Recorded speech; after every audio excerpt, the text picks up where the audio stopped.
Hey everyone, welcome to this new edition of LinkedIn for Leaders. I'm your host Karan Malhotra. It's been a little while since we've done one of these. I think it's been about 2-3 months.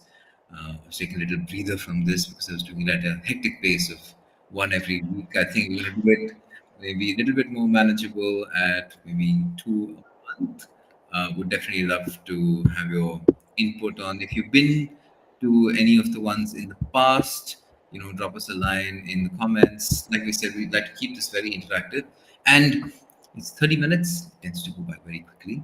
So I'm going to jump straight into this, and firstly welcome our guest for today's episode, Abhinav Venkat. Hey Abhinav, welcome to the show. Thanks, Karan. Thanks for having me. Hope we have a good couple of, a good 30 minutes. I'm used to saying couple of hours because our podcasts run into a few hours, but yeah. Yeah. I mean, pack in as much value as we can in about 29-30 minutes, right? So today, as you know, we're here to talk to Abhinav about the amazing results that they've been generating uh, with Abhinav's LinkedIn profile. As you can see, it's generated over 2 million impressions. It's like 2.1, as going by the screenshot that he put out in today's post. But before jumping into that, I'm going to give you a quick introduction about Abhinav. So Abhinav is the founder of 123 of AI and the podcast host of Tech My Breath Away. 123 of AI helps busy professionals bridge the skill gap in the AI ML space using their in-house learning system, Curiosity Driven Effective Learning, CDEL. We'll talk a little bit more about that. Prior to this, he was an ML engineer at SunMall Inc., an early stage Silicon Valley startup that works in the furniture e commerce space, and senior computer vision scientist at Uplara before that, a startup in the virtual clothing Tryon space. So that's briefly about Abhinav. And like you said, we're here to know what is this secret sauce that Abhinav has is working really well for him. I definitely want to know and see, what I can sort of take into my profiles. Tweak a few things here and there. But before that, I would love to know from you, Abhinav. We're here to talk about the roadmap overall, but can you tell us a little bit about 123 of AI, your products, and how did you arrive at the idea of curiosity driven effective learning? Sure thing, Karan. Thanks for the lovely intro. So about 123 FAI, I think like you kind of started us off, we primarily help a lot of working professionals bridge the AI ML sort of skill gap, right? And the slight difference is, because we live in an interesting world, we do it slightly differently, which is like you mentioned, using what we call as the curiosity-driven effective learning, right? So it's essentially a framework, a bunch of tools that we have built, which is meant for the ages of AI, right? So let me give you like a 30-second idea of what that means, right? So in terms of the paradigm shift that we are seeing, need new skill sets. So what are these new skill sets that we need?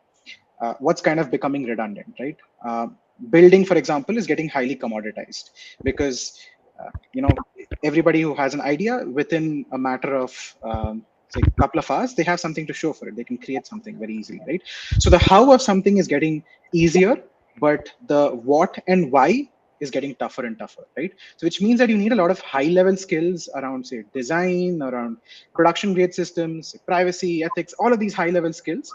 And the current learning system doesn't allow you to get those high level skills. It only gives you, perhaps I would say, understanding of, hey, these are the 5 algorithms that you can kind of learn, right?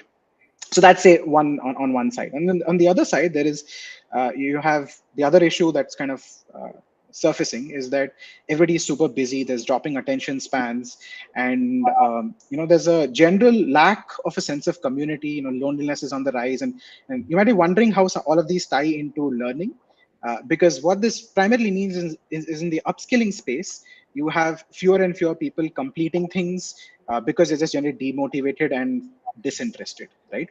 So that's another paradigm of CDEL, where we focus on community-based learning, peer learning, gamification, and all of this.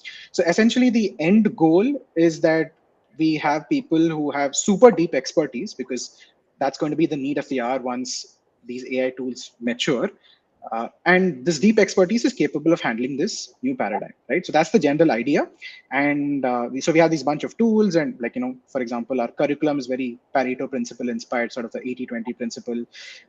There's a lot of case-based learning, experiential learning. So drawing some, sort of borrowing principles from B schools and stuff like that to incorporate into our world. So things like that. So you can learn these higher order skills, right? So that's the general premise behind CDEL. And how it came into being was primarily because I myself am an ML engineer, AI scientist, been a researcher, been in the space, and clearly recognize the gap that's there. And while kind of preparing for interviews myself, I kind of saw that, hey, we need this. We need this in place, and we need something over here, sort of a community where people can not feel as overwhelmed Hmm. by all that's happening. And that's essentially the idea behind 1 to 3 of AI. Probably not a 30-second intro, but hey, yeah. Not at all. I mean, I think that kind of context is really important to sort of understand what is the mission that's driving you, Yeah, and where do you want to take the ship, right? Because you're the captain of the ship. right. And before we went live, Abhinav and I were just chatting about what's important to him right now, what's sort of important to me right now. And one of the things that I shared with him is that while founder-led marketing, focusing on the LinkedIn, etc. There are a few different people who are doing that, and I think are doing it fantastically. Um, I needed to find what is important for me, right? And for me, what I found was exciting is the idea of working with more AI founders, because inherently it's a really interesting technology, but I think it's also important to approach telling its story and the person who's engaging with it in a relatable way, in a responsible way, and it's not just all about, we're not. I think we're well past that time of the early sort of whatever gold rush, and the idea of like everyone's trying to push snake oil, etc. Now is this time where there's this consolidation of, okay, we've got all these opportunities. What more can we do with it in a responsible way? And I love how you're approaching 1 to 3 of AI from this sense of understanding the cultural context. Sure, I'm looking to build an AI EdTech platform, but I need to understand who is that I'm talking to. What are the Yeah, challenges that we're facing as people, as humans in this time?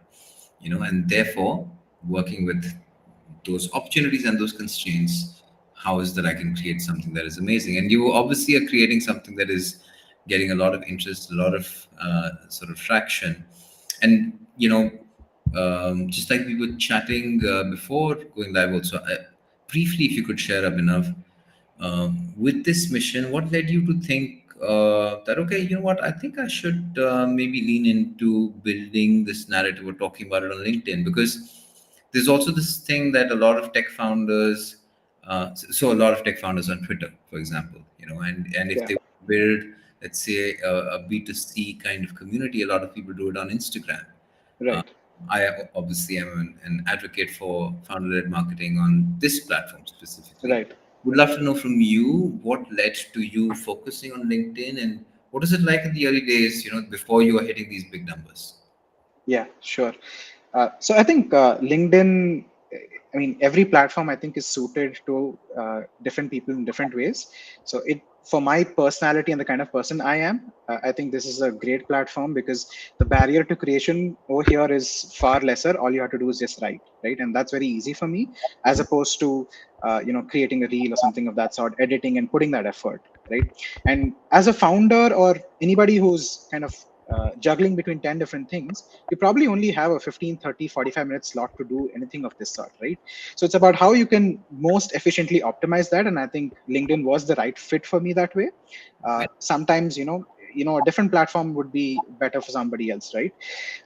Now, in terms of, I think that is one important point of consideration. The second was that I found that the audience on LinkedIn, particularly, is far more responsive in terms of the kind of content I wanted to put out. right? Right. So and in the interest of creating these products and creating this ecosystem that we're looking at doing here, um, there was great feedback over there. A common principle that's there in the world of startups is that rather than and probably second time, third time founders would get this, or those who have been in a lot of startups would get this, that you would want to test an idea before you build it, right? Mhm. Because um, putting in all that effort of building and then finding out, hey, you don't have any buyers for this or any customers or any interest for this, is very disheartening, to say the least. So yeah, so I think that's the other aspect, where as your audience grows, you get immediate feedback. And in the early days, you would probably want to create a simple web page to just say, hey, this is what I'm trying to do, or put it on Reddit and communities such as that. I think LinkedIn's a great place to do that right now, where you can just put out stuff saying that I'm looking at building XYZ. These are the challenges I'm facing. What do you guys think? Right? In a little bit more creative sense, right? I'm kind of abstracting it away, but and you get a lot of feedback and immediate feedback. It's very tough, right, for somebody to actually write a comment, because they have to take time out of their day, create that mental space, and should mean that much to them for them to reply, right? So the feedback that you get also is very valuable, I'd say. Mhm. And I think so these are a couple of reasons. So low barrier to creation, and yeah, and immediate feedback, the right kind of audience sitting here that wants to grow together. And you see the fact that you and I have met over here and we're doing this, right? It's because we are aligned towards some common goal, right? Yeah.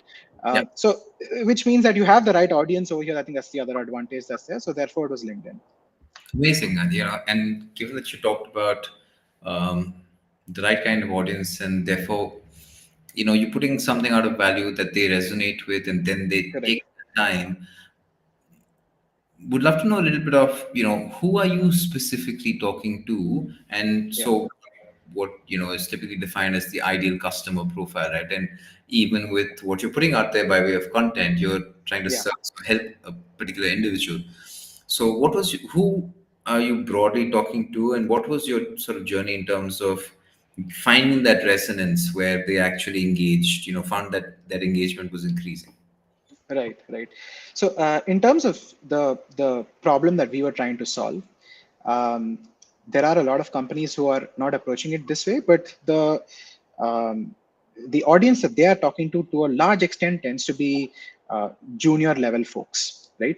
And in terms of the problem that I was looking at, junior level folks tend to have some sort of a community around them, Mm-hmm. right? Because through their college, early job, and so on and so forth. And as people kind of get a bit more towards mid and senior levels in their careers, that sense of community and that connection kind of goes away. I think people in the audience might be able to attest to this, right?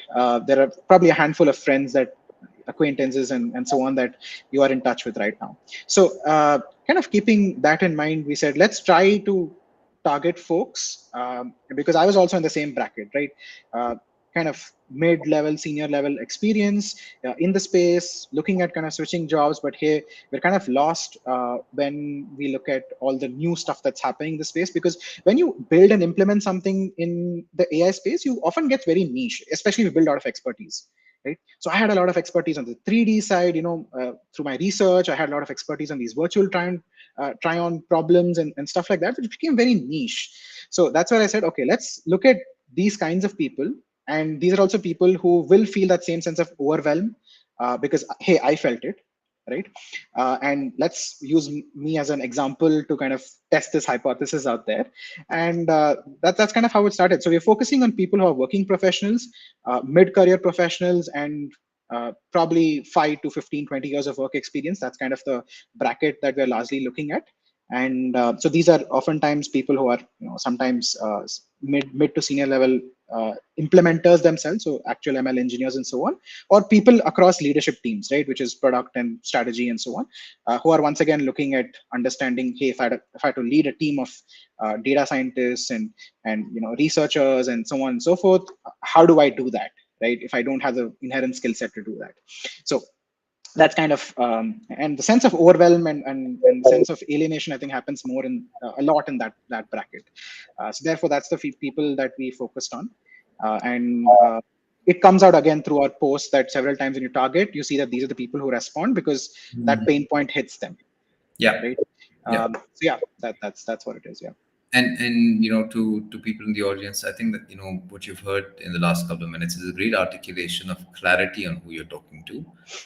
Because if you really want to get good, if you want to have a two-way conversation, right? If you're putting Yeah, something out there and you want to find that, hey, I'm putting something out there and it's going out into the, is it going out in the void? Is it landing, on something that someone is sort of seeing it and I yeah, relate to that. And I definitely gonna ask Abhinav about his understanding of the algorithm. But to come back to, you have great clarity on your ICP, right? Who you're talking to. Now let's talk about the results, right? You yeah, have over the last, I think, 18, 19, or 18 to 20 months, you have in the last 1 year alone, you have, say, 2.1 million impressions, 30,000 engagements, you've reached over 700,000 people, multiple posts reaching 250 to 500,000 impressions each post. yeah. So, can you, with those kind of results and clarity on who you're talking to specifically, can you break down what do you feel is the anatomy of a typical high engagement post Hmm. that seems to be working? What's working, and maybe also a little bit of what you've tried and what people should avoid. Sure. So I think in terms of when you're looking at building something on LinkedIn, whether it's a personal brand or whether it's from a company's perspective, there are probably two things that you would look at. One is at a high level idea of what is it that you generally want to project. And then there's the low level implementation on day-to-day basis, right? So let's probably start with the high level. On a high level, I think there are two main things, which is one is who are you signaling to, which is the ICP, like you mentioned. And second is what do you want to signal, right? What do you want to be known for? That's another way to kind of put it, right? And at least when it came to the high level, what we kind of decided was that we probably want to look at maybe 3 to 4 different kinds of posts basis these themes that we saw, right? The theme of overwhelm, the theme of the fact that we wanted community, right? So these 3 4 themes that we kind of talked about, where we said, okay, we'll have 3 or 4 kinds of posts which are around these, and we segregated them into 3 categories. We said we'll have, hey, a value post, which is, let's say, resource based, where we actually help somebody by saying here is a resource X to do whatever you want to do, right? The next is an opinion post, where it's like, you know what, I was trying to do XYZ, this is what I figured, this is what I'm confused at. It need not have a solution, right? It need not always have a solution, because oftentimes you see people on LinkedIn just putting stuff out there as if they've tried everything and that's the final solution, right? You can be vulnerable in this space, and all of that just draws down from your personality and who you are and what is it that you're looking at projecting, right? The third aspect of this is an increasing reality of social media, is that LinkedIn's also social media, which means that there is a form of entertainment involved there, right? So from pure education, we said the third kind of post that should be important to us is edutainment. So those are 3 broad categories, and we said that, okay, a primary importance, if you do a little bit of stuff on, say, LinkedIn, right? If you do a little bit of stuff on, so just doing chat GPT nowadays and figuring out what's the best strategies and things like that, uh, LinkedIn will automatically give you a lot of tips and tricks. I'm not sure how much value I can add to that, but in general, I would say that consistency is very, very critical, and constantly just experimenting to try and find your voice. So even this ICP that we figured out that, hey, it is these mid-career professionals who we should target, came from LinkedIn, came from this distribution that we're trying to set, right? That we're trying to build. So you experiment with all different kinds of groups. You see who's the most responsive, who gives you the kind of responses that you are interested in. So college students might be replying, but is that the response that you are interested in catering to? Right? So that's choosing your customer becomes critical. So on a high level, that's what it is. You have to kind of decide who you're signaling to, what do you kind of want to signal, right? And the first part. The second part is on the low level day-to-day execution, right? On a day-to-day basis, what we kind of saw, and I think, like I said, if you do a little bit of chat GPT, you'll get a lot of these results nowadays. So maybe it's a reiteration for some people, but I'll still state it because it still works, right? So typically, a lot of posts that tend to work, I see that is, in terms of your LinkedIn strategy, I would highly recommend that be really consistent, and what that means is roughly 3 to 4 posts a week. That's where LinkedIn's at. Instagram and other social media are far more crowded, where even 2 posts a day are kind of required just because of how crowded it is, right? But lucky for all of us, LinkedIn's not as crowded, so it gives us a bit more of breathing space. So be super consistent. And coming to the kind of the low level on each post, right? Now you've kind of decided that, hey, these are the kinds of posts you want to write, right? This is the audience that you're going to talk to. Now, how do you actually structure that post, right? So there are, for all the tech people out there, uh, I'll give you a little bit of a couple of minutes on my understanding of the algorithm, basis the way it is kind of shown itself to us, as well as basis our conversations with people working in some of these social media companies, right?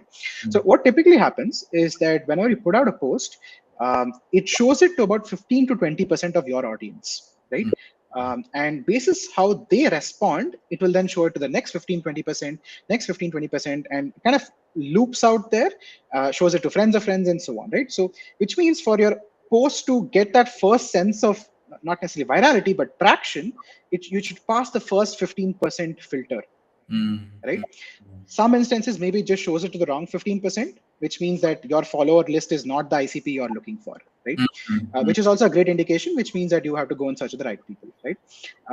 But let's say that that kind of is solved and that's not the case.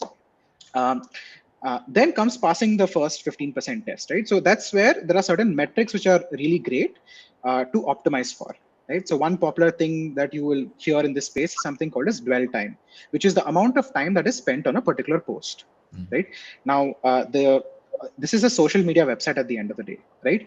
They want people to spend time on the website, right? And they want to promote those people who will make that happen for them, right? So why don't you just be the creator who makes that happen for them, right? So that's the core idea. So dwell time, which is nothing but how much amount of time a person spends on the post. So that starts right away from the very first line that you write on LinkedIn, which is the hook. So you will always start with a hook, something. Some people make it super clickbaity. That's up to them on how they want to do it, but it still has to be attractive enough.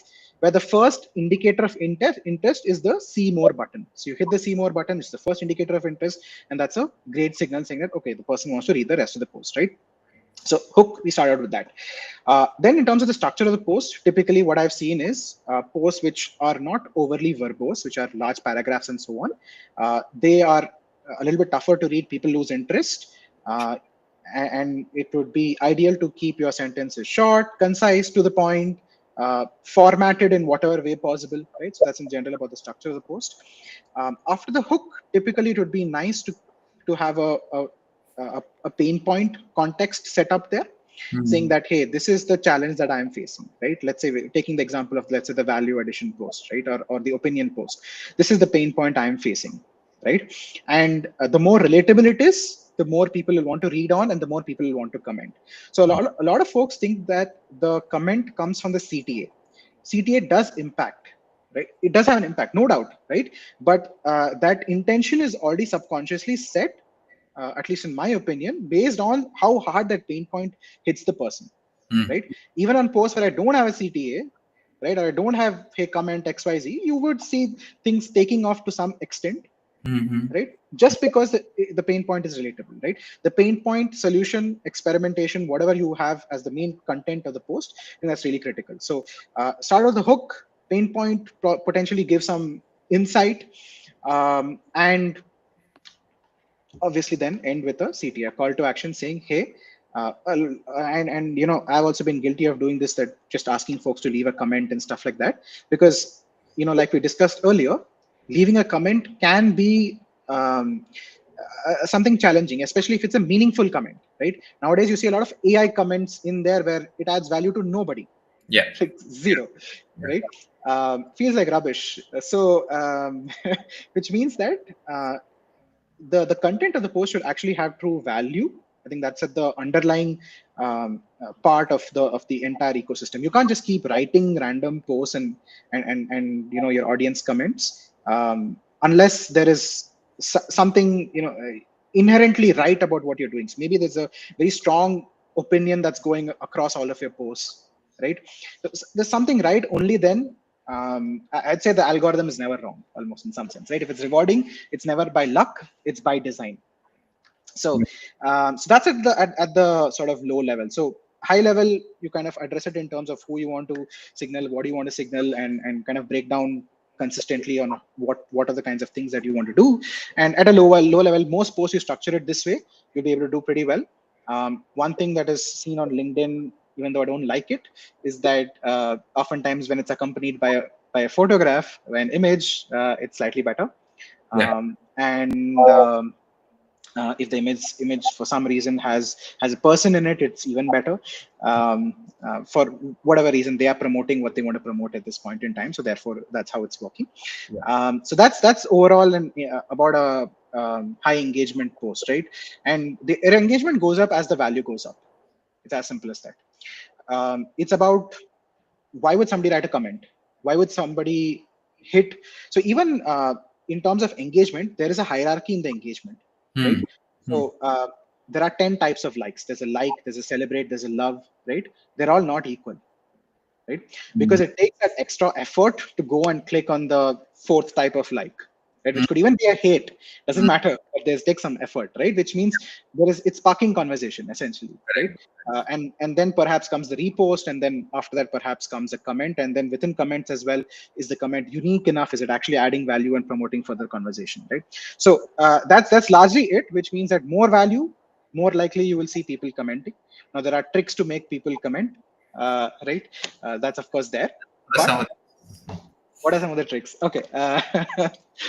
So you have to game the system, right? I mean, about all the high level talk, of course, makes sense. Yeah. But you also have to game the system. You have to play the algorithm, right? That's the reality of it.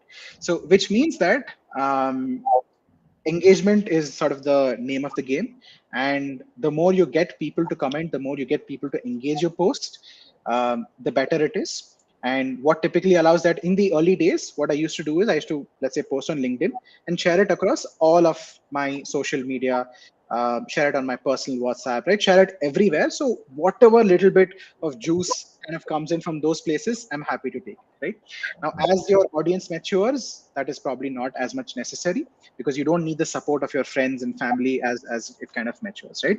Now, specifically in terms of how do you increase engagement, so value is the fundamental part where it should be there, right? Beyond that, uh, promote people, uh, promote people commenting on your post, right? And how do you kind of make that happen? uh, Probably one common way is, and you should also have a history of doing this, and a history of delivering on it, right? Which is promise people a lead, right? I'm sorry, a lead magnet, right? So promise them some high value resource, for example, right? That you put in some effort, and it should not just be, people will see through it, right? In maybe not in your first post, maybe not in your second post, but in your third post, they will see through it. They will know that, okay, this guy doesn't deliver. He's doing it for other reasons, whatever it is, right? So that you have to be genuine at the end of the day.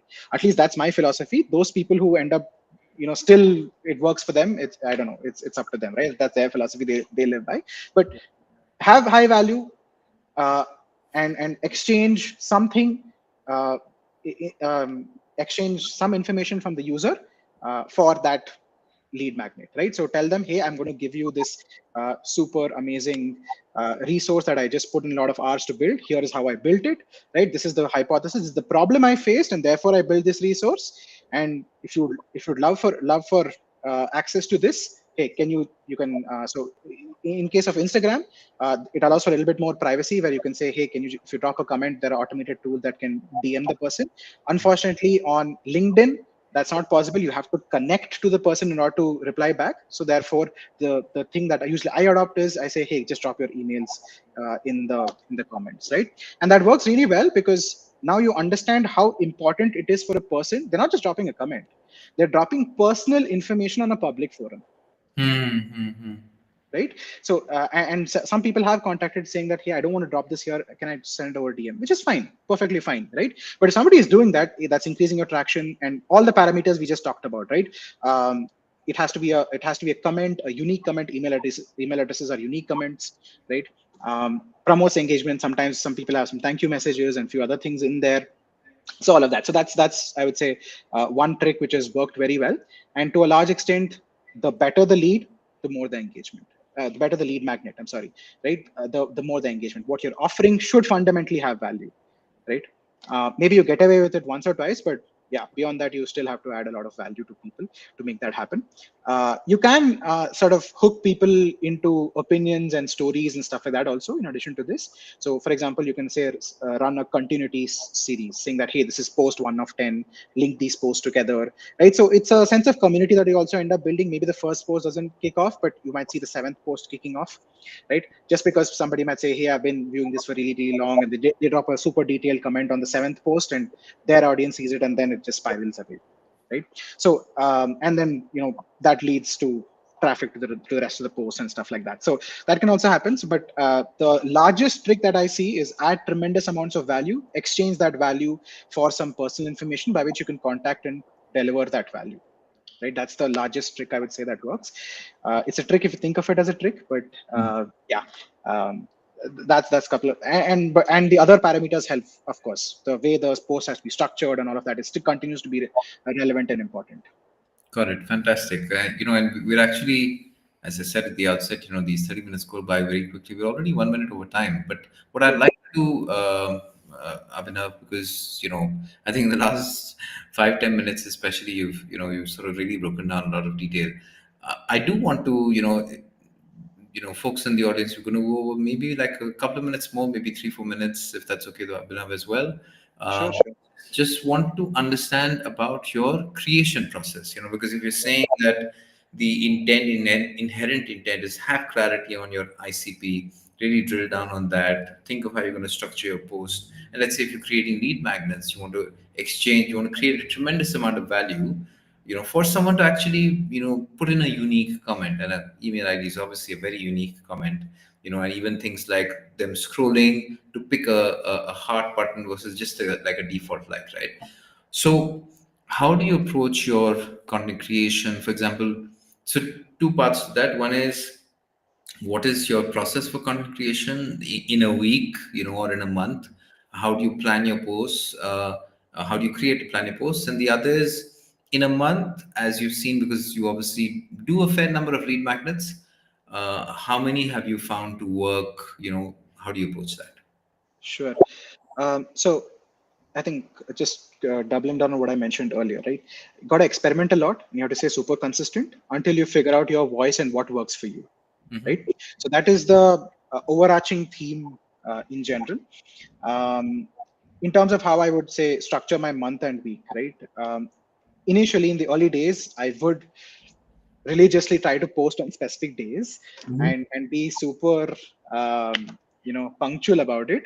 But over time, obviously, your commitment in terms of what you can do, especially sometimes when you don't see results, it kind of comes down, right? Your interest comes down and your commitment kind of comes down, and all of what you mentioned, right, which is the, if you have to create something so high value, which means it takes that much amount of time, right?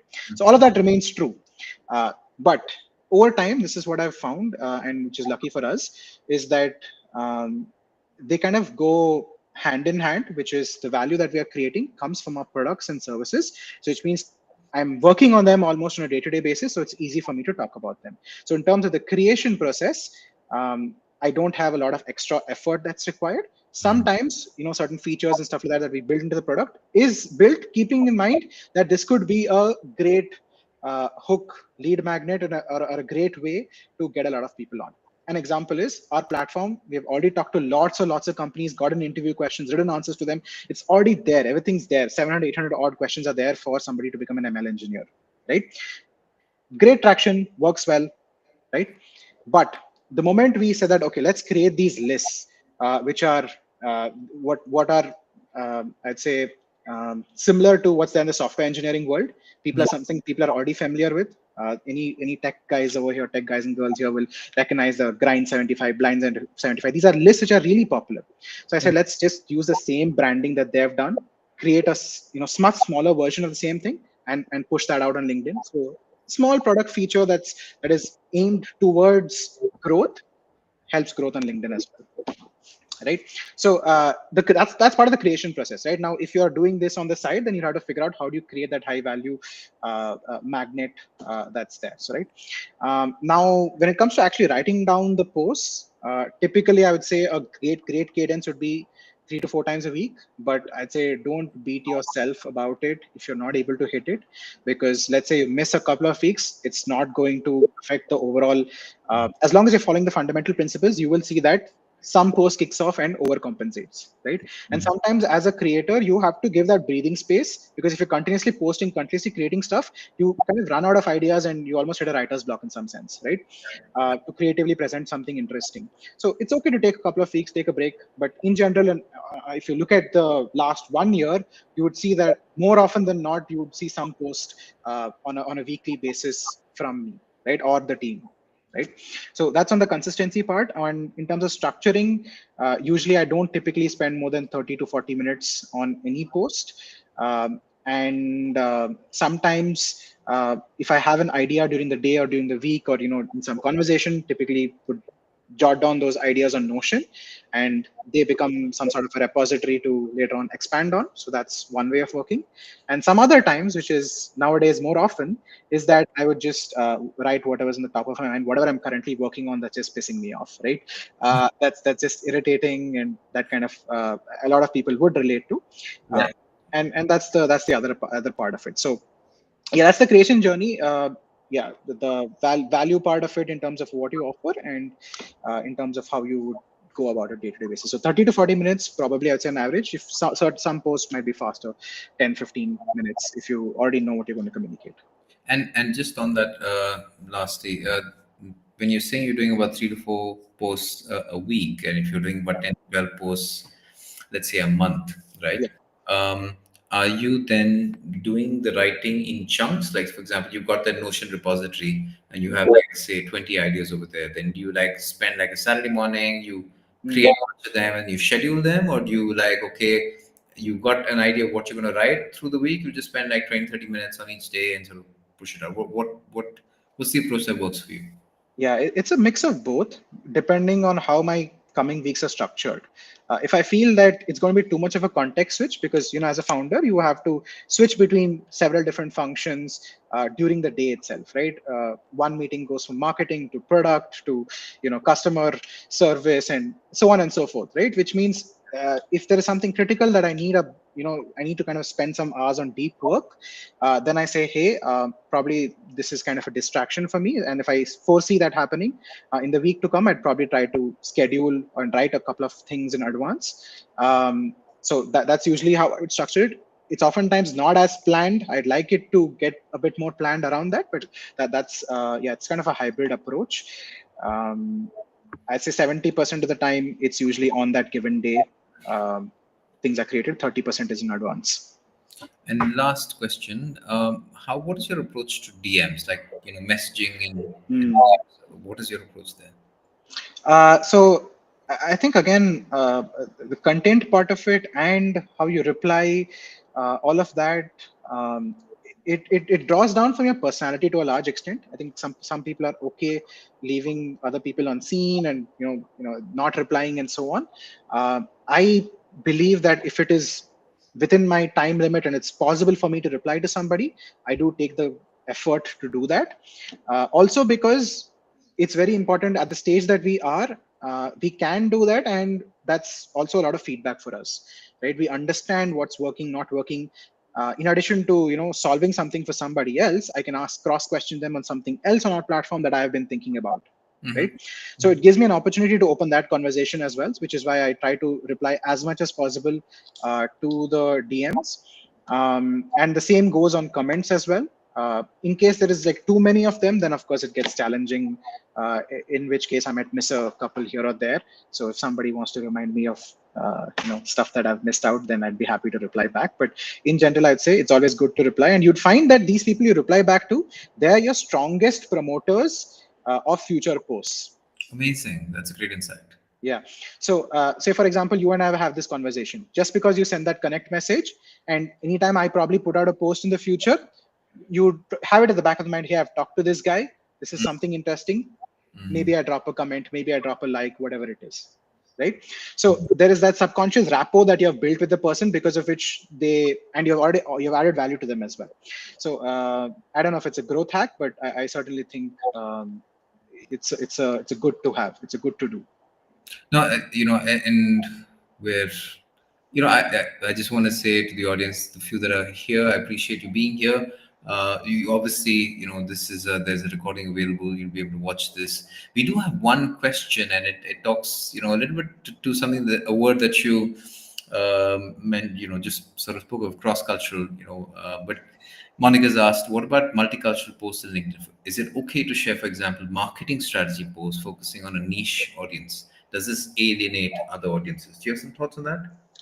Yeah, I do. So, in terms of growth of, I treat your LinkedIn profile as a product and think of it as product marketing, right?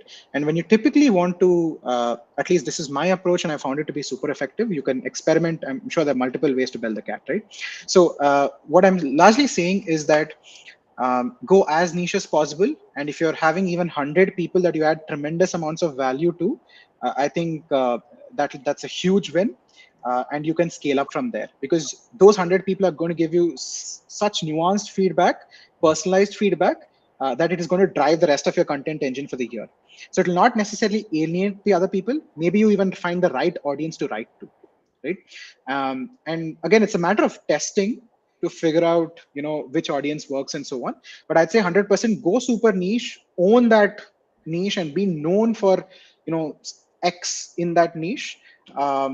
And then probably take things from there. And typically, I think most niche, depends on what you want to do with that audience, but most niches, even though by definition are small, they typically are large enough to serve whatever purpose you're looking at serving, right? Unless you want to build like $1 billion business, then that's different. Then you have to look at the total, the TAM essentially, of the market. But otherwise, I'd say if you're building a personal brand and things like that, it's perfectly all right, right? And if it doesn't work, who's going to come after you? Right? You can just say, hey, I just go after another audience. Glad you guys like this. I'm going to write about other stuff as well. Amazing.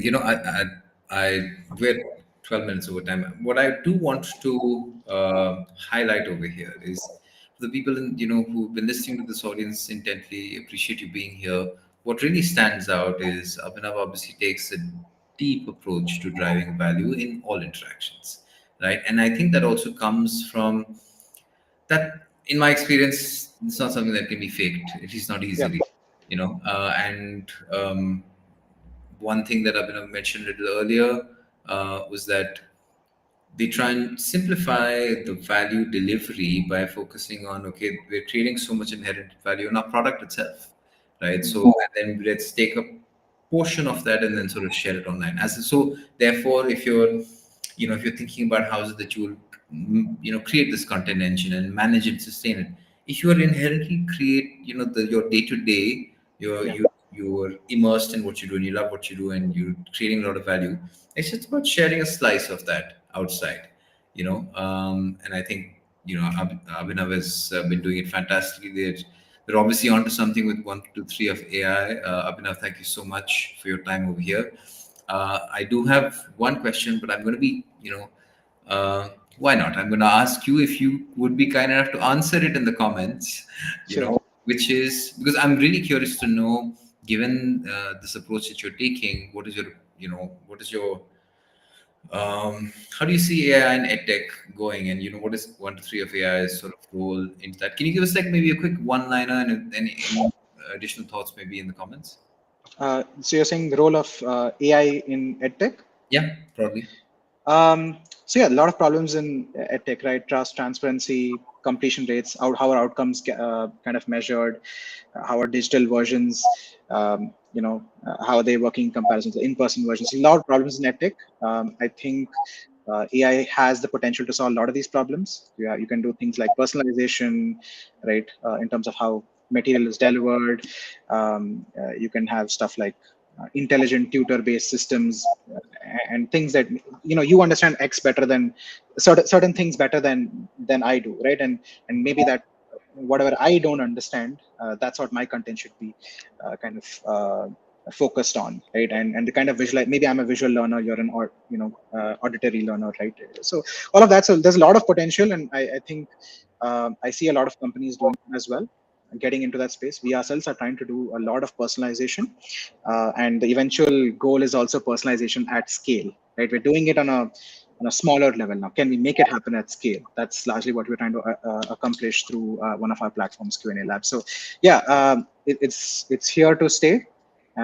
It's not the future, it's the present, in fact. So yeah, those are my 2 cents. Amazing. Thank you so much for this, Abhinav. Really appreciate your time here. Thanks to the audience. If the few that are here with us, 15 minutes past, but I think I mean, it's fair to say, I think there's a significant amount of value also in this conversation. So I hope the 15 minutes were worth your time. We do this, I would formally say we do this every week. I'm going to, like Abhinav is also doing, my intent is to sort of ensure that we might do few of these sessions in a month, but probably up the value. So this is LinkedIn for Leaders. Follow Abhinav and myself on LinkedIn. Feel free to drop us, a connection request if you're not connected yet.